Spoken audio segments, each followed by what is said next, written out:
Olá, meu caro amigo e seguidor.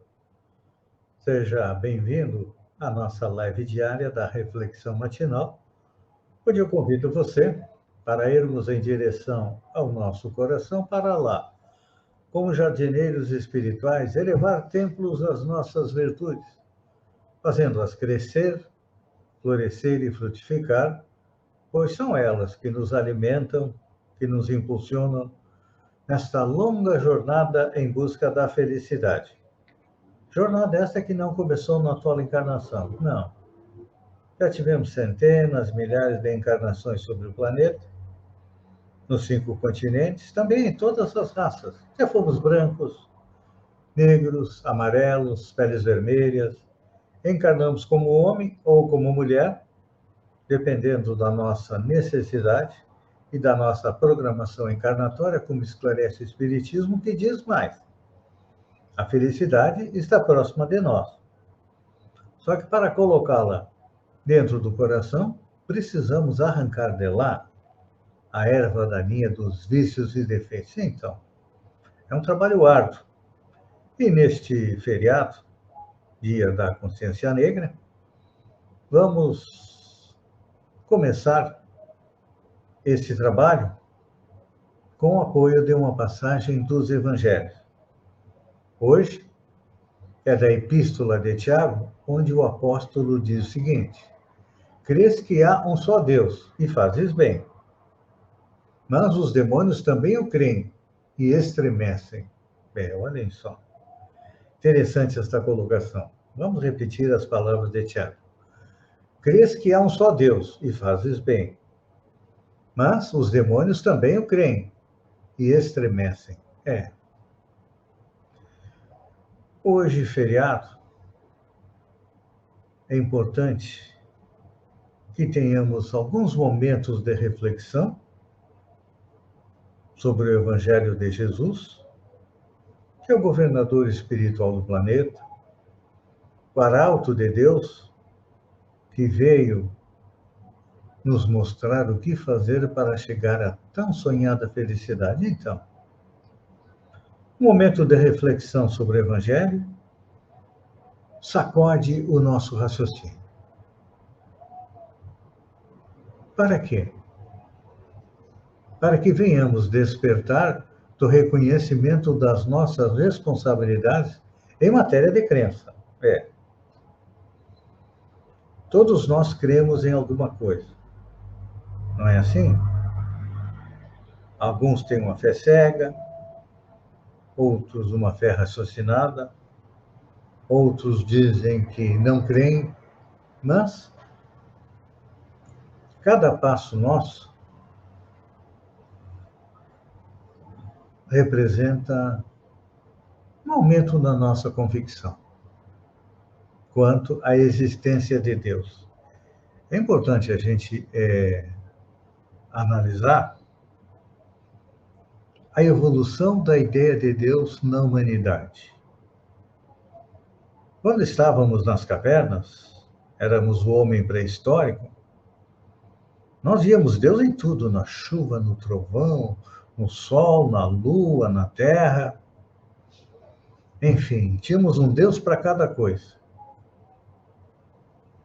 Depois, evoluímos um pouco mais, ainda acreditando na existência de vários deuses, éramos politeístas. Em alguns países, por exemplo, no Egito, na própria Grécia, os deuses tinham forma metade humana, metade animal. Na Índia também. Evoluímos no nosso pensamento a respeito de Deus, e aí os deuses fixaram-se na forma humana. Éramos politeístas, ainda tínhamos deuses para todas as nossas necessidades, e cada povo tinha seus deuses. Mudava o nome, mas a base era a mesma. Até que chegou um momento em que, entre os judeus, primeiro entre os egípcios, depois entre os judeus, surgiu a ideia de um Deus único. E depois, Jesus veio mudar um pouco a feição desse Deus único, que era rigoroso e cruel, tinha um povo escolhido, mandava matar os inimigos, para um Deus que é um pai que amava seus filhos e amava e ama toda a humanidade. E depois vem Allan Kardec nos dizer que Deus não é uma pessoa. Tira a configuração humana de Deus e diz que a inteligência suprema é a causa primária. Foram necessários em torno de 20 mil anos de civilização para que tirássemos a forma humana de Deus. Isso é importante a gente compreender, porque ainda construímos santuários para honrar a Deus. Muitos já sabem admirar a sua sabedoria, seja na grandeza do firmamento ou na simplicidade do chão.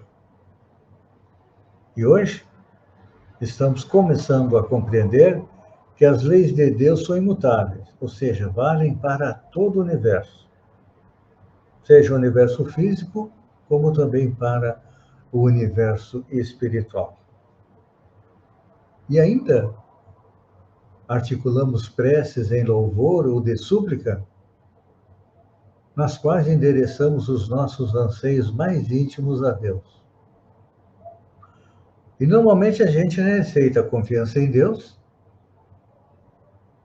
para muitas pessoas, mas nós mesmos ainda duvidamos, às vezes, da existência de Deus devido às dificuldades da nossa caminhada, que nós acreditamos a Deus, que Deus é injusto, Deus é cruel, Deus nos castiga. Não. O apóstolo João dizia que Deus é amor. E por amor ele nos criou iguais, simples e ignorantes, isto é, sem conhecimento, e nos dá eternidade para que possamos evoluir até chegar à condição de espírito puro, que não precisa mais evoluir, e é o responsável pela condução dos destinos do universo seguindo as ordens de Deus. Então, só que, como diz Tiago, os espíritos perversos também conhecem Deus. Eles também reconhecem a sua existência, crença por crença. Nós temos a crença nos planos superiores, mas eles acreditam que vão nos arrastar para os planos inferiores, para os locais de sofrimento, onde eles estão. Então, é importante nesse momento parar e pensar. Para que tipo de local nós queremos ir? Que tipo de Deus nós queremos cultuar? O Deus do bem? O Deus de amor? Ou o Deus que manda matar, assassinar os semelhantes e que nos liga aos planos inferiores? Com certeza, hoje, já que é feriado, tire alguns minutinhos para meditar a respeito de o que Deus, qual Deus você quer cultuar? O Deus do bem ou o Deus do mal? A decisão é nossa. Só que a partir do momento em que nós tomamos a decisão, nós também arcamos com as consequências dessa decisão. Então, se a decisão for boa, as consequências serão boas. Se a decisão, infelizmente, não for tão boa, as consequências também não serão. Amigo e seguidor, pense nisso. Enquanto eu agradeço a você por ter estado comigo durante esses minutos, fiquem com Deus e até amanhã, no amanhecer, com mais uma reflexão matinal. Um beijo no coração e até lá, então.